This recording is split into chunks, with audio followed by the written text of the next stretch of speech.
Capítulo 34. Cristo é nosso exemplo. Santa Helena, Califórnia, 30 de outubro de 1903. Aos médicos missionários. O que mais se faz necessário aos médicos missionários é a orientação do Espírito do Senhor. Aqueles que atuam como Cristo, o grande médico missionário, precisam ter uma disposição espiritual. Mas nem todos os que estão praticando a obra médico-missionária estão exaltando a Deus e sua verdade. Nem todos estão se submetendo à orientação do Espírito Santo. Alguns estão acumulando junto aos alicerces madeira, feno e restolho. Materiais que não suportarão a prova do fogo. Oro para que tenha sabedoria e poder de Deus para apresentar diante de vocês aquilo que constitui a obra médico-missionária do Evangelho. Esse é um grande e importante setor de nossa obra denominacional. Muitos, contudo, têm perdido de vista os puros e enobrecedores princípios que devem constituir a base de uma obra médico-missionária aceitável. Em meu diário encontrei o seguinte texto escrito há 1 ano. 29 de outubro de 1902. Despertei cedo nesta manhã. Depois de orar intensamente por sabedoria e clareza de mente, para que pudesse expressar de maneira adequada os assuntos para os quais foi chamada a minha atenção, escrevi cerca de 10 páginas de instruções. Sei que o Senhor me ajudou a colocar no papel o importante assunto que deve ser colocado diante de seu povo. Enquanto escrevia sobre a questão, senti enorme peso, mas depois que as instruções foram registradas, um alívio me sobreveio à mente, pois eu sabia que o assunto que me fora apresentado não se perderia, mesmo que escapasse de minha mente. Só aqueles que compreendem ser a cruz o fundamento da esperança para a família humana são capazes de entender o Evangelho ensinado por Cristo. Veio ele a este mundo sem outro propósito, que não de colocar o homem em terreno vantajoso diante do mundo e do universo celestial. Veio para revelar o testemunho de que seres humanos decaídos, através da fé em seu poder e eficácia como Filho de Deus, são capazes de tornar-se participantes da natureza divina. Tão somente ele poderia realizar a expiação pelos pecadores e abrir as portas do paraíso à raça caída. Assumiu sobre si não a natureza dos anjos, senão a do homem, e viveu aqui no mundo uma vida não contaminada pelo pecado. E o Verbo se fez carne e habitou entre nós, e vimos a sua glória como a glória do unigênito do Pai. Mas a todos quantos o receberam, deu-lhes o poder de serem feitos filhos de Deus, aos que creem no seu nome. João capítulo 1, verso 14. Por sua vida e morte, Cristo ensinou que unicamente pela obediência aos mandamentos de Deus pode o homem encontrar segurança e verdadeira grandeza. A lei do Senhor é perfeita e refrigera a alma. Salmos 19, verso 7. A lei de Deus é um transcrito de seu caráter. Foi concedida ao homem no princípio como padrão de obediência. Em sucessivas eras, essa lei foi perdida de vista. Centenas de anos após o dilúvio, Abraão foi chamado e foram-lhe outorgadas as promessas de que seus descendentes exaltariam a lei de Deus. No decorrer do tempo, os israelitas foram para o Egito, onde por muitos anos sofreram feroz opressão nas mãos dos habitantes do país. Depois de haverem estado sob escravidão durante aproximadamente 400 anos, Deus os libertou por intermédio de poderosas manifestações de sua força. Revelou-se aos egípcios como o governador do universo, aquele que era maior que todas as divindades pagãs. No Sinai foi a lei outorgada pela 2ª vez. Em espantosa grandeza, o Senhor proferiu seus preceitos e com seu próprio dedo gravou o decálogo em tábuas de pedra. Percorrendo os séculos, constatamos que chegou um tempo em que a lei de Deus precisou uma vez mais ser revelada de modo inconfundível como o padrão de obediência. Cristo veio para vindicar os sagrados reclamos da lei. Veio para viver uma vida de obediência a seus requisitos, provando assim a falsidade das acusações feitas por Satanás de que era impossível ao homem guardar a lei de Deus. Como um homem, enfrentou ele a tentação e triunfou sobre ela no poder que Deus lhe concedeu. Enquanto prosseguia fazendo bem e curando a todos os afligidos por Satanás, tornou bem claro aos homens o caráter da lei de Deus e a natureza de sua missão. Sua vida testifica de que também a nós é possível obedecer à lei de Deus. Jamais se desviou Cristo da lealdade aos princípios da lei de Deus. Nunca realizou qualquer coisa contrária à vontade de seu Pai. Diante dos anjos, homens e demônios, pôde proferir palavras que, provindas de quaisquer outros lábios, haveriam constituído blasfêmia. Eu faço sempre o que lhe agrada. João capítulo 8, verso 29. Dia a dia, durante 3 anos, seus inimigos o acompanharam tentando encontrar alguma falha em seu caráter.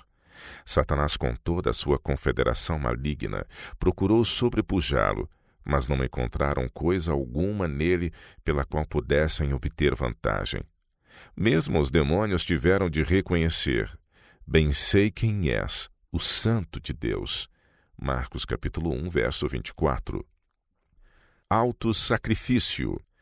Que linguagem poderia tão adequadamente expressar o amor de Deus pela família humana quanto aquela expressa no dom de seu Filho unigênito em favor de nossa redenção? O inocente suportou o castigo do culpado, porque Deus amou o mundo de tal maneira que deu o seu Filho unigênito, para que todo aquele que nele crê não pereça, mas tenha a vida eterna. Porque Deus enviou o seu Filho ao mundo não para que condenasse o mundo, mas para que o mundo fosse salvo por ele. Quem crê nele não é condenado, mas quem não crê já está condenado, porquanto não crê no nome do unigênito Filho de Deus. João capítulo 3, versos de 16 a 18. Cristo se deu como sacrifício expiatório para a salvação de um mundo perdido. Foi tratado como nós merecemos, a fim de podermos ser tratados como ele merece. Foi condenado pelos nossos pecados, nos quais não tinha participação, para que pudéssemos ser justificados por sua justiça, na qual não tínhamos parte. Sofreu a morte que nos cabia, a fim de podermos receber a vida que lhe pertencia. Pelas suas pisaduras fomos sarados. Isaías 53, verso 5. Cristo foi tentado em todos os pontos como nós, por aquele que no passado estivera lealmente a seu lado nas cortes celestiais. Contemplem o Filho de Deus no deserto da tentação, em tempos de grande fraqueza, assaltado pela mais feroz tentação. Vejam-no durante seus anos de ministério, atacado por todos os lados pelas forças do mal. Observem-no em agonia sobre a cruz. Tudo isso ele sofreu por nós. A vida terrena de Cristo, tão cheia de labuta e sacrifício, foi encorajada com o pensamento de que ele não veria frustrados todos os seus esforços. Ao dar a vida pela vida dos homens, traria o mundo de volta à lealdade. Embora devesse primeiro receber o batismo de sangue, conquanto os pecados do mundo estivessem a pesar sobre a sua alma inocente, ainda assim, pelo gozo que lhe estava proposto, escolheu suportar a cruz e desprezar a afronta. Estudemos a definição de Cristo do que seja um verdadeiro missionário. Se alguém quiser vir após mim, negue-se a si mesmo e tome a sua cruz e siga-me. Marcos 8, 34. Seguir a Cristo conforme está expresso nessas palavras não é uma presunção, uma farsa. Espera Jesus que os seus discípulos lhe sigam de perto os passos, suportando o que ele suportou, sofrendo o que ele sofreu, vencendo como ele venceu. Espera ele ansiosamente ver os seus professos seguidores revelarem o espírito de renúncia.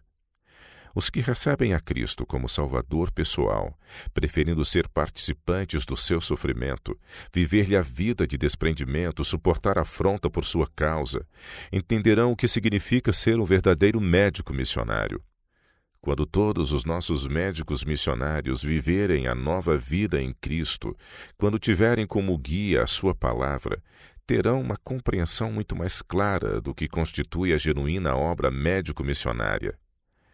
Esse trabalho assumirá um sentido mais profundo para eles ao prestarem obediência implícita à lei gravada em tábuas de pedra pelo dedo de Deus, inclusive o mandamento do sábado, a respeito do qual o próprio Cristo falou por meio de Moisés aos filhos de Israel, dizendo: Tu, pois, fala aos filhos de Israel, dizendo: Certamente guardareis meus sábados, porquanto isso é um sinal entre mim e vós nas vossas gerações, para que saibais que eu sou o Senhor que vos santifica. Guardarão, pois, o sábado os filhos de Israel, celebrando o sábado nas suas gerações por concerto perpétuo. Entre mim e os filhos de Israel será um sinal para sempre. Êxodo 31, versos 13, 16 e 17. Estudemos diligentemente a palavra de Deus para que possamos proclamar com poder a mensagem que deve ser dada nestes últimos dias. Muitos daqueles sobre os quais brilha a luz da vida de renúncia do Salvador se recusam a viver em conformidade com sua vontade. Não estão dispostos a ter uma vida de sacrifício para o bem dos outros, desejam exaltar a si mesmos. Para esses, a verdade e a justiça perderam significado. E em sua influência dessemelhante à de Cristo, levam muitos a se afastarem do Salvador. Deus chama obreiros fiéis e resolutos, cuja vida neutralize a influência daqueles que estão trabalhando contra ele. Sou instruído a dizer a todo obreiro médico missionário: siga o líder. Ele é o caminho, a verdade e a vida. Ele é seu exemplo. Que todos os obreiros médicos missionários assumam a responsabilidade de ter em vista a vida de serviço altruísta de Cristo. Devem eles conservar os olhos fixos em Jesus, o autor e consumador de sua fé. É Ele a fonte de toda a luz, a base de toda a bênção. Posição firme em favor do direito. Deus convoca seus obreiros nesta época de fingida piedade e pervertidos princípios a revelarem uma espiritualidade saudável e influente. Meus irmãos e irmãs, isso Deus requer de vocês. Cada parcela de sua influência deve ser empregada do lado de Cristo. Vocês precisam agora identificar as coisas por seus verdadeiros nomes, permanecendo firmes em defesa da verdade tal qual é em Jesus. É necessário que toda pessoa cuja vida se encontra escondida com Cristo em Deus venha agora para a frente da batalha e lute em favor da fé uma vez entregue aos santos. A verdade precisa ser defendida e o reino de Deus levado a avançar, tal como se Cristo estivesse pessoalmente na terra. Se ele aqui estivesse, certamente reprovaria muitos que, embora professando ser médicos missionários, não tomaram a decisão de aprender da mansidão e bondade do grande médico missionário. Na vida de alguns que ocupam posições elevadas na obra médico-missionária, o eu é que tem sido exaltado. Até que essas pessoas triunfem sobre todo o desejo de projetar o eu, não serão capazes de discernir claramente o caráter de Cristo, nem realizar a obra que ele empreendeu. Quando o Espírito Santo controlar a mente de nossos membros da igreja, o resultado será na igreja, na linguagem, no ministério, na espiritualidade, mais alta norma do que agora existe. Os membros da igreja serão refrigerados pela água da vida, e os obreiros, trabalhando sob as ordens de um único líder, o próprio Cristo, revelarão o seu mestre no espírito, nas palavras, nos atos, e animar-se-ão mutuamente para avançar no glorioso trabalho de finalização em que nos empenhamos. Haverá substancial aumento de unidade e amor, que testificarão para o mundo que Deus enviou seu Filho para morrer pela redenção dos pecadores. A verdade divina será exaltada, e ao brilhar como uma lâmpada acesa, compreendê-la-emos com maior, muito maior clareza. A verdade que constitui o parâmetro para o tempo atual não é de elaboração de qualquer mente humana, provém de Deus. É filosofia genuína para os que dela se apropriam. Cristo tornou-se carne para que nós, através da fé na verdade, pudéssemos ser santificados e redimidos. Que se levantem aqueles que sustentam a verdade em justiça e avancem calçados com a preparação do Evangelho da paz para proclamarem a verdade àqueles que não a conhecem. que preparem caminhos retos para seus pés, para que nem os coxos se desviem do caminho. Temos que nos unir agora e, através da verdadeira obra médico-missionária, preparar o caminho para o nosso Rei vindouro. Lembremo-nos, porém, de que a unidade cristã não quer dizer que a identidade de uma pessoa deva submergir-se na de outra. Também não quer dizer que a mente de um deva ser guiada e controlada pela mente de outro. Deus não deu a homem algum o poder que alguns, por palavra e atos, procuram reivindicar. Deus requer que todo homem siga as direções da palavra.